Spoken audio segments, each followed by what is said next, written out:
जातियों में भी कई प्रकार की श्रेणियाँ बनाई जाती है, एक उच्च वर्ग है, एक निम्न वर्ग है, एक बीच में मध्य वर्ग आ जाता है और इनके बीच में एक सवाल आता है बीच-बीच में कि जो रक्त की शुद्धता और अशुद्धता है, इस सवाल को आप कैसे देखते हैं या इसको कैसे समझा जाए? देखो, जाति तो टिकी इस बात पे हुई है कि जो शुद्धता का सवाल है, और बहुत सारे लोग इसका तर्क भी देते हैं कि जाति व्यवस्था का क्या फायदा हुआ। यदि किसी से पूछो तो जो बहुत ही परंपरागत किस्म के या जो ग्रंथों को, शास्त्रों की व्यवस्था को मानने वाले लोग हैं, उनका एक ये तर्क होता है कि इससे जो जातिगत या रक्त की शुद्धता रहती है। लेकिन वैज्ञानिक तौर पे तो ये बात कहीं साबित नहीं होती। अभी जितने भी विज्ञान की खोज हुई है उसके अंदर रक्त की शुद्धता का इससे कोई संबंध नहीं है, क्योंकि जातियों के बीच में जो रक्त है, वो जितने भी ब्लड ग्रुप है उसकी दृष्टि से देखें, या रक्त में मिलावट हो जाएगी और नस्लें कमजोर हो जाएंगी, ऐसा भी कोई वो नहीं है। बल्कि वैज्ञानिक तो जो क्रॉस ब्रीडिंग है ताकतवर होती है। लेकिन परंपरागत तौर पे ये चीज़ जरूर मानी गई थी कि जो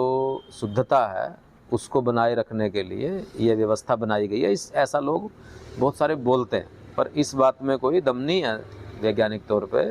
जो खोजें हुई है। जो ये जाति व्यवस्था में अस्पृश्यता है, छुआछूत है,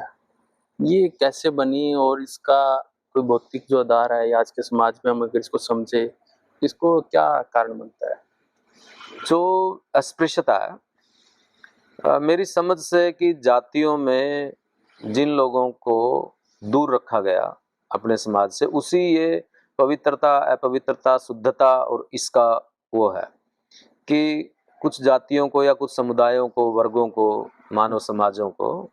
जो उच्च वर्ण या उच्च जातियों के लोग हैं, कि उनके साथ वो खाना नहीं खा सकते,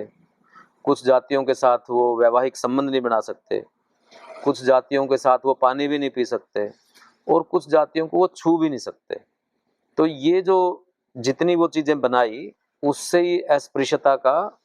ये बना है। और इसके अंदर मुख्य बात इसमें वही फिर शुद्धता की बात है कि उनके काम धंधे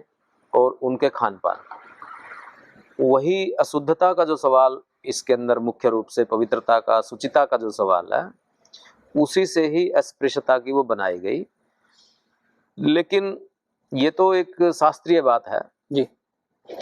पर ऐसा भी लोग बोलते हैं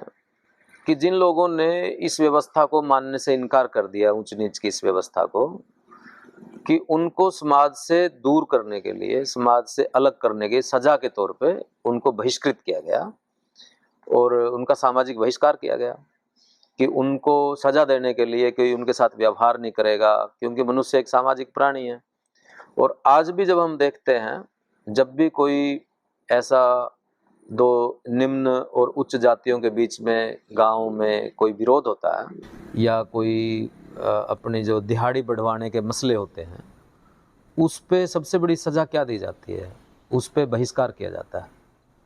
कि इनको कोई सामान नहीं देगा, इस जाति के लोगों को जिनका बहिष्कार कर दिया, इन लोगों को कोई इनके साथ किसी भी तरीके का व्यवहार नहीं करेगा। तो ये इस तरीके से बनी हुई चीज़ है अस्पृश्यता उसके अंदर। और जो ये वर्ण संकरता है कि जो उच्च वर्ण की महिला ने यदि निम्न वर्ण के पुरुष के साथ शादी कर ली, तो उससे उनकी एक अलग जाति बन गई, और उसमें फिर उस वर्ण उसको देखते हुए कि दूसरे समाज के साथ वो कोई उसका व्यवहार नहीं करेंगे वो, तो उसको अलग कर दिया गया। और धीरे धीरे धीरे धीरे वो उस शुद्धता के कारण, पवित्रता के कॉन्सेप्ट के कारण, और उनको अपने से दूर रखने के लिए, इन सब चीज़ों से मिलके जो अस्पृश्यता धीरे धीरे इतनी जीवन के अंदर, समाज जीवन के अंदर उसने जगह बनाई कि उसकी परछाई से भी लोग जो है दूर भागने लगे। यहाँ तक कि इस तरह के भी उदाहरण हैं कि जहाँ से वो जा रहे हैं उनकी जो छाया है, जो पदचिन्ह है, वो भी नहीं दिखने चाहिए, उससे दूसरे लोग अपवित्र हो जाएंगे। यदि वो दिख भी गए तो वो अपवित्र हो सकते हैं, इसलिए उनको उन रास्तों पे नहीं आना चाहिए जिन पे समाज के जो है प्रतिष्ठित जो लोग हैं, भूदेव हैं, वो जिन पे चलते हैं उनको उस पर नहीं चलना चाहिए। और यहाँ तक ये बात चली गई कि कुछ जातियों को ऐसा मान लिया गया कि उनको दिखना ही नहीं चाहिए, इसलिए वो सिर्फ रात को निकलते और दिन में जाकर के जंगलों में चले जाते। और जंगलों में क्योंकि वो दिन में नहीं आ सकते तो उनके लिए फिर चोरी करने के अलावा कोई काम भी नहीं बचे। तो रात को सिर्फ ये इस तरीके से अस्पृश्यता ने भारतीय समाज व्यवस्था को बहुत ही ज़्यादा नुकसान पहुंचाया इस रूप में।